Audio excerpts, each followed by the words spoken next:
महेन्द्र भन्दा यलम्बर हाइवे राख्नु पाए राम्रो हुन्थ्यो भनेर एउटा स्ट्याटस बाहिर रहेछ। पक्कै पनि यो हर्क साम्पाङजीले नै लेख्नु भएको होला। हो, म यही कुरा सोध्न चाहन्छु के यलम्बर हाङले कहिले र कहाँ नेपालको कुन जग्गा कुन भूभाग कहाँदेखि कहाँसम्म कुन भाषा प्रयोग गरे कुन लिपि प्रयोग गरेर राज गरेका थिए यसको प्रमाण पनि त दिनु पर्यो नि। भाषा त मर्दैन।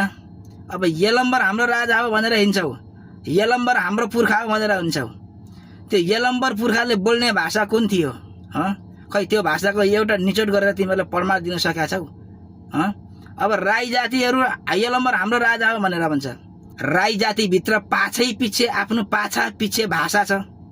कुन भाषा बोल्थ्यो यलम्बरले?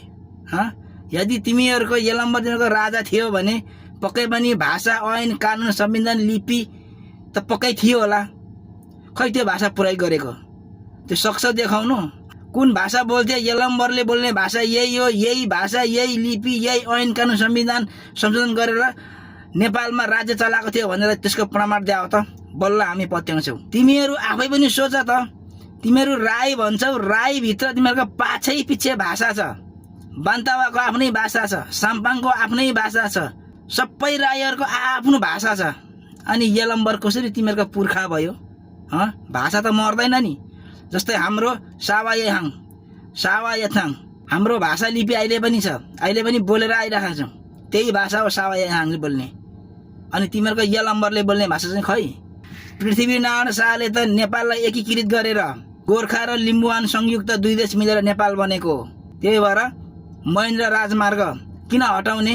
पृथ्वीनारायण शाहले नेपाल एकीकृत गरेको इतिहास छ। यस्तो काल्पनिक कुराहरू ल्याएर नि समाज भाँड्ने काम चाहिँ नगरौँ भन्न चाहन्छु। के लाग्छ साथीहरूलाई कमेन्ट गरौँ त।